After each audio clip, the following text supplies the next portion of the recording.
Okay, magandang araw po sa inyong lahat, mga minamahal ko mga kababayan, lalong-lalo na po sa ating mga kababayan Luzon, Visayas, Mindanao.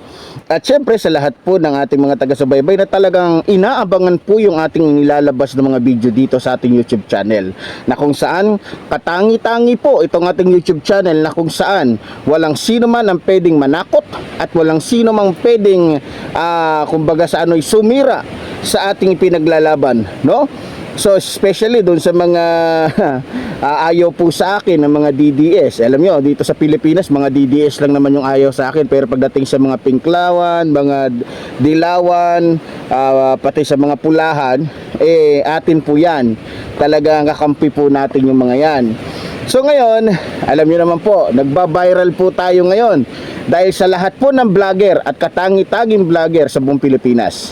Tanging si Supremo Epifanio Labrador lang po ang bumabangga, sa lahat ng mga malahiganting grupo o maging mga reliyon na talagang kulto, no? Kung makikita ninyo, katangi-tangi po ang inyong lingkod, no? Dahil sa wala po tayong sinisino.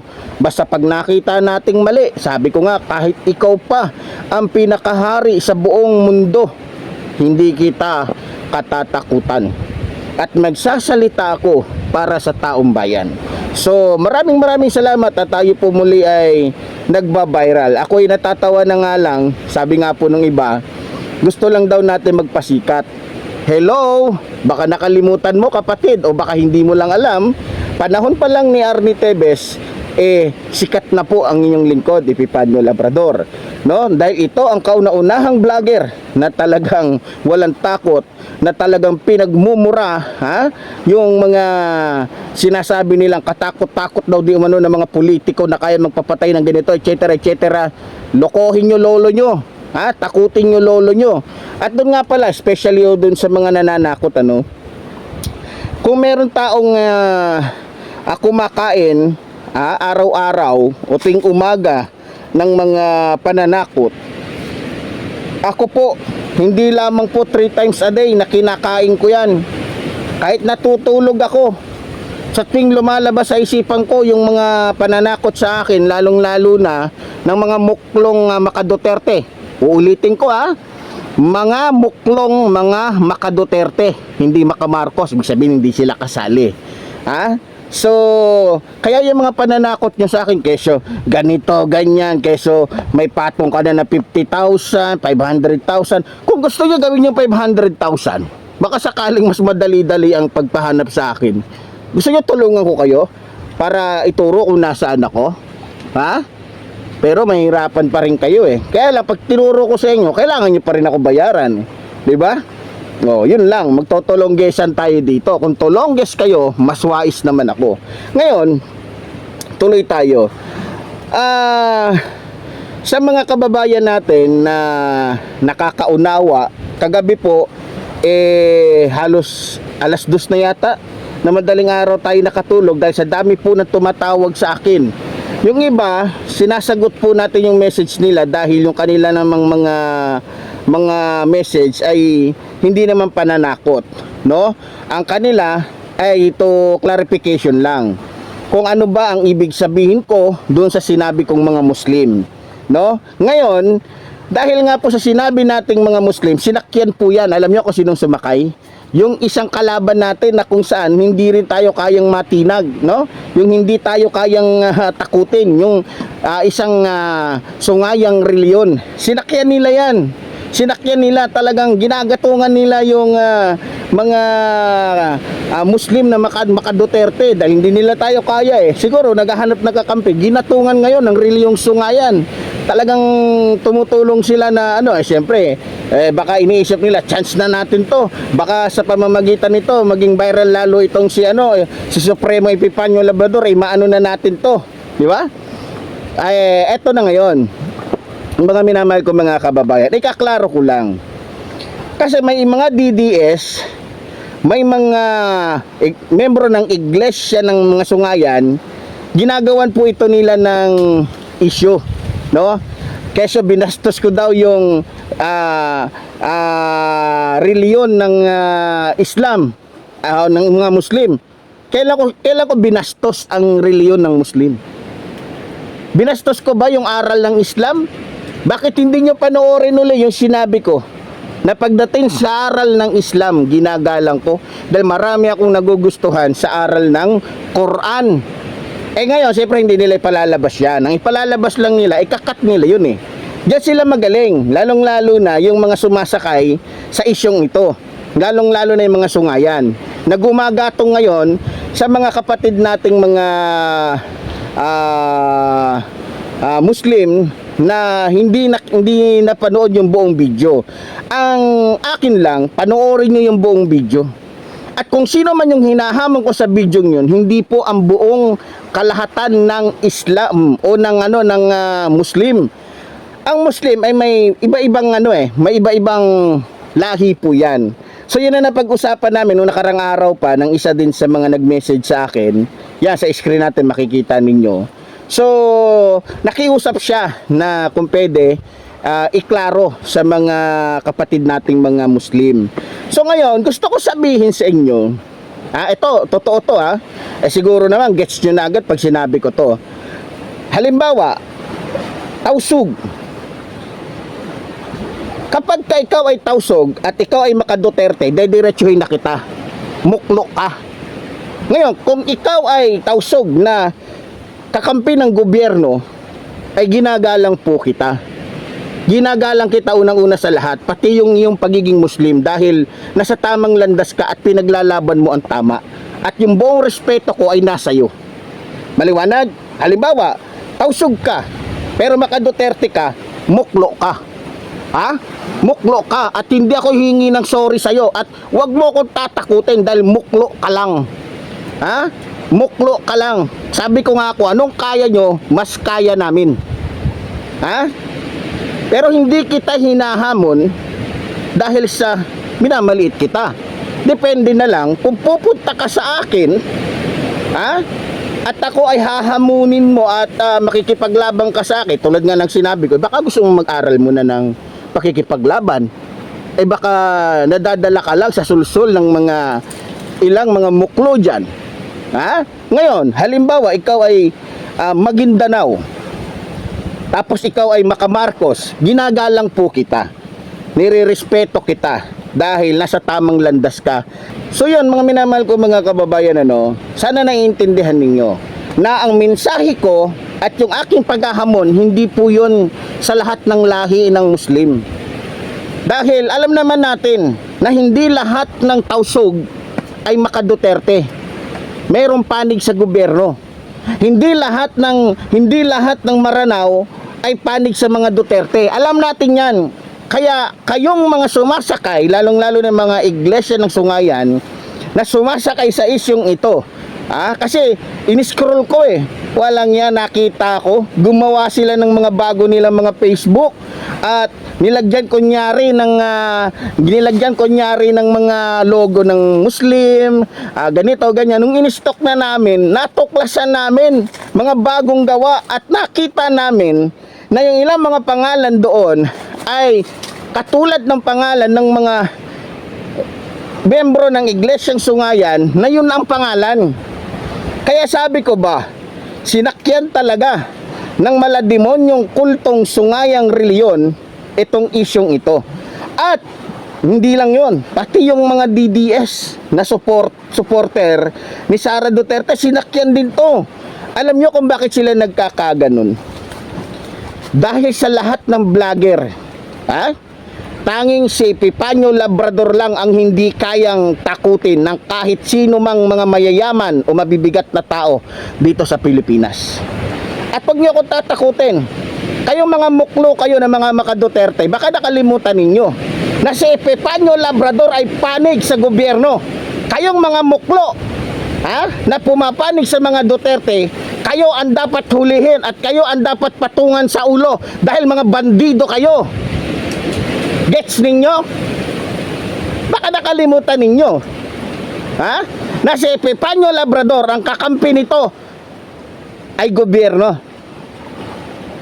Oo nga pala, bagong lahat, bago ko makalimutan, salamat nga pala kay Congressman Romualdez sa iyong di ko akalain, sa totoo lang, hindi ko na iniisip na maalala ko ni Congressman Romualdez. Pero salamat po sa 200,000 na binigay mo sa akin bilang tulong, no? Akala ko talaga nalimutan mo na ako. At salamat dahil sa binigay mo sa akin na tulong, masisecure ko yung aking kumbaga sa ano, masosolve ko o nasolve ko yung aking problema. So ngayon, hindi na sa aking problema yung aking pandepensa. Kaya doon sa mga naghahamon, doon sa nanghihingi ng address sa akin, gusto ko gumawa kayo ng group chat, Pagka kumpleto na kayo at nakita ko marami kang member dyan sa ano mo, sa group chat, papasok ako ngayon. Diyan natin pag-usapan kung saan tayo magkikita, at kung saan yung location ko. Ngayon kayo manakot sa akin na nakuha ko na yung ano ko. Ngayon kayo manakot sa akin, lalong-lalo na yung mga muklo na hindi matanggap na tinawag ko sila mga muklo. Talaga naman mga muklo kayo, basta maka-Duterteng mga Muslim, muklo. Pero yung mga Muslim na maka-Marcos at maka-gobyerno, ginagalang ko po kayo. Lalong-lalo na po ang inyong aral sa Islam. Hindi po kayo kasali dito, Hindi po kayo kasali dito. Ang tangi ko lamang po tinitira dito, yung supporter na mga muklo ni Robin Padilla na nagagamit niya sa kanyang pambubudol. Ngayon, ako sa totoo lang natatawa ko. Ang lalakas, ang tatapang na mga to ano sa akin. Pero pagdating naman sa pananakop ng bansang China, tahimik. Takot na takot itong mga muklong ito. Wala man lang masabi sa pang-aapi na ginagawa nitong mga Chinese na nananakop na sa akin. Bakit? Yung kaya lang naman nila yung nag-iisa. Kaya yung labanang ito, isa kontra sa libo-libong mga muklo na supporter ni Sara Duterte at ni Robin Tanga. Okay lang yun. Bakit sa tingin ninyo may karangalan kayo? Pag napatay nyo ako, tapos kayo libo-libo kontra sa isa, mas may karangalan ako dahil lumalaban ako mag-isa sa libo-libong tanga, bobo at walang kwentang mga muklo. O magagalit na naman kayo, magme-message na naman kayo, keso ganito, may patong kanya ganyan, mga gago. Uulitin ko, baka nakalimutan ninyo at baka iniisip ninyo na walang malalaking tao na nasa likuran ko. O nga pala, sa mga nagpaabot sa akin ng suporta kagabi. Kaya nga minsan natutulog na ako alas 3 ng madaling araw, alas 2, dahil napakaraming mga Pilipino buong mundo ang nagpapaabot ng kanilang suporta, tumatawag, at mayroon pa ngang nag-aalok na kung pwede, dun muna ako sa kanila para mas mga safety daw ako sa kanila. Pero sabi ko wag na. Kayang-kaya ko tong mga muklong ito. Mayayabang lang naman to, malalakas ang loob, dahil sa isa ang kalaban nila, dahil sila ay libo-libo. Kaya ganun sila kalakas ang loob. Pero pag mag-isa lang tong muklong ito, halimbawa isa lang, hindi naman lalaban sa akin yan. Ewan ko lang kung hindi lumuhod sa harapan ko yan pagka nakaharap ako ng personal yan. Ngayon, pumunta tayo sa usapin ng paggalang. Kasi sabi nila, wala daw akong galang. Nakakahiya naman sa inyo, kayong mga muklo kayo. Gusto nyo igalang ko kayo? Gusto nyo igalang ko ang leader ninyo? Mga kupal pala kayo Kung gusto nyo matanggap ang pagrespeto ni Epifanio Labrador sa inyo, una nyo irespeto yung sarili ninyo. Nagmumukha na nga kayo mga gago mga tanga Alam nyo kung ginagawa ninyo? Araw-araw nagsasambayang itong mga muklong ito. Yan na, hindi naman baka ayokong isipin di magdadasal. Pero yung laman ng isip, puro pagpatay. Puro mga walang kwenta, puro pagkaguluhan ang nasa isip. Yan ba'y totoong Muslim? Yan ba'y totoong Muslim na alagad ni Allah na talagang sumusunod sa aral ng Islam? Una nyong respetuhin ang sarili nyo. Tingnan nyo, manood kayo ng Facebook, manood kayo ng di ba? Karamihan ng mga nananakot kay PBBM, may dala-dala pang armas. Muslim yun bakit hindi nyo turuan? Huwag naman ganyan, brother. Dapat maging marespeto tayo sa ating Pangulo. Pag nakikita ninyo binababoy ng kapwa ninyo mga muklo, si Presidenteng Ferdinand Marcos Jr., tuwan-tuwa kayo. Nalilimutan ninyo na kayo ay mga alagad ni Allah. Pero kung sa bagay, hindi na sila alagad ni Allah. Yan nga tinatawag nating muklo eh. Mga alagad na sila ng isang taong kriminal, tama? Kaya hindi na nila alam ang tunay na pagrespeto. Ngayon, gusto nyo irespeto ko kayo. Irespeto nyo muna si Pangulong Ferdinand Marcos Jr. Kung gusto nyong matanggap ang respeto namin, ha?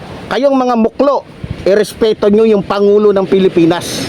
Ha? Kung ano dinidikta sa inyo ng mga deputa di iho na mga ano na yan, sinusunod ninyo, imbes na sundin ninyo si Allah. Ha? Ang tunay na Islam, ha, o sumusunod sa Islam, sa aral ng Islam, ay yung taong ang nasa isip ay kapayapaan, pagmamahal. Ha? Yun yung taong totoong alagad ni Allah. Hindi katulad ninyo, pagyayabang nyo pa yung mga armas na meron kayo na kung saan ay galing sa pera ng mga magnanakaw. Alam nyo, kaya naging sunod-sunuran nito mga muklong ito. Lalo na yung madalas na nakikita ninyo sa Facebook na kasama ni Robin Padilla. Ha? Hindi ko lang alam kung ano yan, MNLF ba yan o MILF ba yan, kung anong grupo yan. Biro mo. Kaya yan sumusunod dahil yung mga ninakaw na pera, ha, ni Sara Duterte at nitong ni Robin Padilla at iba pang mga politiko, ibinigay sa kanila yung iba, pambili ng armas. Dahil kapag binilan nga sila ng armas, ang magiging pangako naman itong mga muklong ito, ipagtatanggol nila si Robin Padilla, maging si Sara Duterte. Huwag kayong magsinungaling. Hindi kayo magkakaarmas ng ganong mga armas na kasing lakas ng armas ng militar kung hindi galing sa nakaw, yung pinambili nyo yan o pinambili ninyo yan. Ha? Kaya nga himod puwit kayo eh. Kaya nga halos dilaan nyo na yung puwit ni Robin Padilla at ni Sara, halos inumin nyo na yung ihi ni Sara at ni Robin Padilla, dahil kung hindi dahil sa dalawang ito, wala kayong mga makabagong mga armas. O kaya dapat yung Armed Forces of the Philippines, imbestigahan ninyo yan. Kunin nyo yung mga armas ng mga bandidong yan na kasama ni Robin Padilla. Kasi gagawa ng kaguluhan yan. Kaya kailangan magbaba ng order si Teodoro na rekisahin yan. Kunin yung mga armas uli ng mga ano na yan. Kasi nagpapalakas yan eh. Alam nyo ba, na itong mga komunistang, itong mga bandidong ito, ha? Itong mga teroristang ito na kasama ni Robin Padilla, kapag yan, pinalakas yung mga armas na yan, gagawa uli yan ng kasamaan. Tingnan nyo nangyari doon sa Maute. Sino ba yung tumulong sa mga Maute para gumawa ng krimen ng mga panahon na yon? Mga Duterte din. Sila ang nagbigay at tumulong sa ISIS. Ha? Ganyang kawalang niya yung mga taong yan. Oh, kaya sabi ko nga, kaya himod puwit yung mga makaduterteng mga Muslim na yan dahil sa, alam niyo na, nag-iipon sila ng maraming armas. Ngayon, naglolokohan lang tong dalawang ito. Itong si Robin, ginagamit itong mga bobong mga makaduterteng mga Muslim. Ito ng mga Muslim, ginagamit din si Robin para pagkapirahan, para magkaroon sila ng maraming armas. Nagtutulong gesa na tong mga to. Ngayon, meron pa akong nabasa sa page ng Bansang Moro, no? Na tumihingi sila ng panig sa akin. Ano daw ang dahilan ko para murahin sila, para ganunin sila? Ano daw ang kasalanan nila sa akin? Tulad ng sinabi ko, eto kung personal lang din naman ang pag-uusapan. Kahit yung mga supporter ni Sara Duterte, magag ni Robin Padilla, wala akong personal na galit sa inyo. Nagagalit ako, dahil sa mga pinaggagawa ninyo. Uulitin ko, wala po akong sama ng loob o galit sa Bansang Moro. Wala. Dahil hindi namang lahat ng membro ng Bansang Moro ay maka-Duterte. Sa totoo lang, yung 60% nga dyan o 70% maka-Marcos yan. Dahil nakikita nila ang kabutihan ni Pangulong Ferdinand Marcos Jr. at nakikita nila yung katarantaduhan, kahayupan, kademonyohan ng mga Duterte. Kaya nga nung nagdeklara si Rodrigo Roa Duterte na ihiwalay na yung Mindanao sa Luzon at saka sa Visayas, isa sila. Itong sinasabi kong 70% ang hindi pumayag na ihiwalay ni Rodrigo Roa Duterte at para sa kanila katarantaduhan, kagaguhan, katraiduran yung naiisip ni Rodrigo Roa Duterte. Kaya nga nung hinuli ng ICC itong si Rodrigo Roa Duterte, yung 70% na membro ng Moro ay natuwa dahil wala nang salot, wala nang demonyong kung saan gumagawa ng kung ano ng mga katarantaduhan dito sa Pilipinas. Uulitin ko sa mga kababayan natin, hindi ko po binabastos ang inyong doktrina o reliyon at hindi ko rin po nilalahat kagaya po ng pinakakalat ng mga sungayan at ng mga muklo. Ulitin ko para maintindihan ng lahat, yung aking pong sinasabi ay ina-address ko lamang po sa mga muklo. At maging isama na natin pati yung mga igling. Yung igling at saka yung muklo, yan lang po ang aking mga kalaban. Ulitin ko po mga kababayan, ang akin lamang pong kinakalaban dito, alang-alang sa taong bayan at maging sa gobyerno. Ulitin ko, ang pakikipaglaban ko ay para sa taong bayan at sa gobyerno. Ang kinakalaban ko dito ay yung mga muklo na hindi na sumusunod sa tunay na aral ni Allah at doon sa mga igling na hindi na sumusunod sa original at tamang aral ni Jesucristo. Nagigets ninyo? So, dahil nga sa hindi naman natin maiiwasan yan, dahil kung sa magkakapatid nga talagang mayroong iba ang ugali dyan, hindi lahat mabait, di ba? Parang nyug lang din yan, hindi lahat matino, may mga bugok dyan. Kaya hindi natin pwedeng lahatin. Kaya huwag kayong maniniwala sa mga muklo na pati yung matitinong mga Muslim damay dito. Hindi po, ang pagrespeto ko po ay para lamang sa mga matitinong Muslim at matitinong Kristiyano. Ngayon, para doon sa mga DDS nananakot sa akin at maging sa mga sungayan at maging sa mga muklo na nagsasabing ako na daw ang susunod kay Mima Alicia, wala naman problema dun wala problema dun dahil lahat tayo, mapamuklo ka man o maging tunay ka man na Muslim na sumusunod sa aral ni Allah, mamamatay at mamamatay tayo. Huwag nyo akong tatakutin dahil sa ayot sa gusto natin mamamatay tayo. Tinatakot nyo ako ang susunod kay Mima Alicia. Bakit? Sa tingin ninyo, pag namatay ako, sino na kaya susunod? Hindi ba't kayo din? Mas mabuti na ngayon nauuna kaysa sa nahuhuli. Baka mamaya may limitasyon lang yung pagtira sa langit, kung malalangit din kayo. Ngayon, gusto ko lang sabihin sa mga nagsasabing ako na susunod kay Mima Alicia, at least ako, mamamatay na pinaglalaban ng karapatan ng taong bayan, maging ang gobyerno. Kayo mga muklo, kayo mga iglesia ng sungayan, mamamatay kayo na naging alipin lamang ng mga politikong buhaya, magnanakaw, traidor sa bansang ito. Kaya mas gugustuhin ko pang mapatay ng libu-libong mga traidor kesa mamatay o pumatay ng isang taong iisa lang at ang pinaglalaban pa ay gobyerno at ang taong bayan, maging ang katotohanan. Kaya hindi ako natatakot sa mga banta ninyo, mga tsulukoy kayo. Kayo mga muklo kayo, matatapang lang kayo dahil marami kayo. Dahil alam ninyo, nag-iisa lang si Epifanio Labrador. Pero hindi pa rin.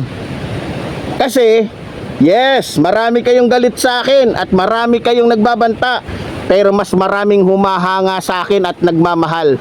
Bakit hindi nyo tignan kung gaano karami yung aking mga subscriber na nagpapaabot sa akin ng suporta? Iilan lang kayo.